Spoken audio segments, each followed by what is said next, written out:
Tentes et feux de camp, des milliers de personnes se sont installées mercredi soir avenue du 9 juillet en plein cœur de Buenos Aires. Une mobilisation de 48 heures à l'appel de plusieurs mouvements associatifs et syndicaux.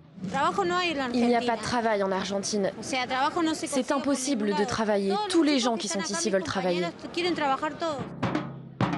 Nouvelle manifestation pour exiger l'instauration d'un état d'urgence alimentaire proposé par l'opposition et examiné ce jeudi au Parlement. Le texte, que le gouvernement libéral ne veut pas voir voté, prévoit d'augmenter les aides aux personnes n'arrivant plus à se nourrir correctement à cause de l'inflation galopante. Depuis plusieurs mois, la colère gronde et les mesures d'urgence prises par le président Mauricio Macri n'ont pas suffi à calmer la grogne.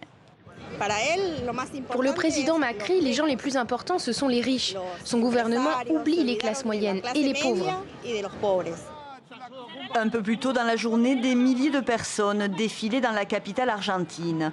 Des heurts ont opposé manifestants et forces de l'ordre. Le pays est englué dans une grave crise économique. Près d'un tiers de la population vit aujourd'hui sous le seuil de la pauvreté.